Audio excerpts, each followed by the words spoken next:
বিজেপিকে রুখতে যে কোনো পন্থা গ্রহণ করবে দল, বললেন আজমল। আমার পলিটিক্যাল এমএলএ বিজেপি, এলে কংগ্রেসের লোক আমার যুদ্ধ। বিজেপি আমাদের প্রথম শত্রু, বিজেপি সংবিধানের শত্রু, বিজেপি দেশের শত্রু, মসজিদের শত্রু বিজেপি, মুসলিম মহিলা, হিজাব, বোরখা, মাদ্রাসা ও আজানের শত্রু বিজেপি। দেশকে হিন্দু রাষ্ট্র বানানোর পরিকল্পনায় লিপ্ত রয়েছে ভারতীয় জনতা পার্টি। এদের রুখতে যে কোনো পন্থা গ্রহণ করবে আমাদের দল। এই বক্তব্য এআইইউডিএফ সুপ্রিমো বদরুদ্দিন আজমলের। শুক্রবার রাতে হাইলাকান্দি আবর্ত ভবনে আয়োজিত এক সাংবাদিক সম্মেলনে এই মন্তব্য তুলে ধরেন তিনি। এআইইউডিএফ হাইলাকান্দি জেলা কমিটির কার্যনির্বাহক সভায় যোগ দিতে শুক্রবার হাইলাকান্দি আসেন দলের সুপ্রিমো বদরুদ্দিন আজমল। সভার শেষে দলীয় তরফে স্থানীয় আবর্ত ভবনে এক সাংবাদিক সম্মেলনের আয়োজন করা হয়। এই সাংবাদিক সম্মেলনে বক্তব্য রাখতে গিয়ে বদরুদ্দিন আজমল বলেন, আসন্ন লোকসভা ভোটের প্রস্তুতি খতিয়ে দেখতে তিনি এসেছেন। পাশাপাশি বিগত লোকসভায় দলীয় প্রার্থীর পরাজয়ের কারণ নিয়েও পর্যালোচনা করেছে। আর এবারে এই আসন পুনরুদ্ধার হবে বলে তিনি 100% আশাবাদী রয়েছেন বলেও দাবি করেন আজমল। এদিকে রাহুল গান্ধীর ন্যায় যাত্রা প্রসঙ্গে আজমল বলেন, যে দলে ন্যায় নেই সেই দলে আবার কিসের ন্যায় যাত্রা?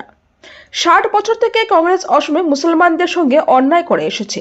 তিনি বলেন, অসমের কংগ্রেস নেতারা জনগণের কথা রাহুল গান্ধী পর্যন্ত পৌঁছতে দেবেন না। তাই সংবাদ মাধ্যমে সরাসরি রাহুল গান্ধীকে আহ্বান জানিয়ে আজমল বলেন, যদি মুসলমান ভোটের প্রয়োজন হয় রাহুল গান্ধীর, তবে তাদের প্রতি ইনসাফ করতে হবে। নেলি হত্যাকাণ্ড থেকে আরম্ভ করে হিতেশ্বর শইকিয়া ও তরুণ গগৈর সময়ে সংখ্যালঘুদের উপর হওয়া নির্যাতনের ন্যায় রাহুলকে করতে হবে। তিনি বলেন, তার দলও একসময় ইউপিতে ছিল, কিন্তু আক্ষেপ, সে সময়ও তিনি সংখ্যালঘুদের প্রতি ন্যায় করাতে পারেননি। তিনি আরো বলেন, দেশের প্রায় রাজ্যে সংখ্যালঘুরা কংগ্রেস থেকে সরে অন্যান্য দলের পক্ষে ভোট দিচ্ছে। রাহুল গান্ধী অসমে এসেছেন, তাকে দেখতে কিছু লোক যাবে। তিনি অবিবাহিত, হয়তো এখনকার কোনো মেয়ের সাথে তার বিয়েও হয়ে যেতে পারে, কিন্তু তাকে কেউ ভোট দেবে না।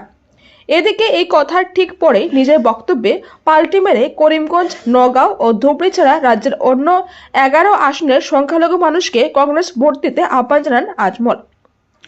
এর কারণ হিসেবে তিনি বিজেপিকে আটকাতে কংগ্রেসকে 11 আসনে পরোক্ষ সমর্থনের কথা বলেন। তার বক্তব্য, বিজেপি সংখ্যালঘুদের প্রথম শত্রু, বিজেপি সংবিধানের শত্রু, বিজেপি দেশের শত্রু, মসজিদের শত্রু বিজেপি, মুসলিম মহিলা, হিজাব, বোরখা, মাদ্রাসা ও আজানের শত্রু বিজেপি। দেশকে হিন্দু রাষ্ট্র বানানোর পরিকল্পনায় লিপ্ত রয়েছে ভারতীয় জনতা পার্টি। তাই এদের রুখতে বর্তমান পরিস্থিতিতে কংগ্রেসকে 11 আসনে ভোট দেওয়া উচিত। এদিনের সাংবাদিক সম্মেলনে অন্যান্যদের মধ্যে উপস্থিত ছিলেন সোনাইর বিধায়ক করিমউদ্দিন বড়ভূইয়া, হাইলাকান্দির বিধায়ক জাকির হোসেন লস্কর, দলের জেলা কমিটির সভাপতি আফজল হোসেন লস্কর প্রমুখ। আপুনি আগতে কৈছিল কংগ্ৰেছ শূন্য হ'ব, ৰাহুল গান্ধীৰ এৰাইভেল কি হ'ব? হ'ব পাৰে, যদি হৈ যায় ভুল ভালে এটা চিট ওলাই যাব পাৰে। স্যার, আপনার মেইন এনিমিটো এতিয়া কংগ্রেস হয়ে গেছে নাকি? পলিটিক্যাল এনিমি আমার পলিটিক্যাল এমএলএ বিজেপি, এলে কংগ্রেসের লোক আমার যুদ্ধ। বিজেপির লোক আমার ফাইট নাই, যার লোক আমার ফাইট হয়ে আছে আমি তো সেইটো বলে আমি কাক খারাপ কংগ্রেসের লোক আছে। কংগ্রেসে আজিকালি কোনো ইস্যু নাই। আপনি চাওক, যিমান কংগ্রেসে মাইকত উঠে বদৰুদ্দিনক বিদায় কৰিব লাগিব, বদৰুদ্দিনক শেষ কৰিব লাগিব। 1% ডিজিট আমাৰ এটি আছে। আমাৰ যে ফলোৱাৰসকল আছে সিসকলৰ এটা খং আছে না।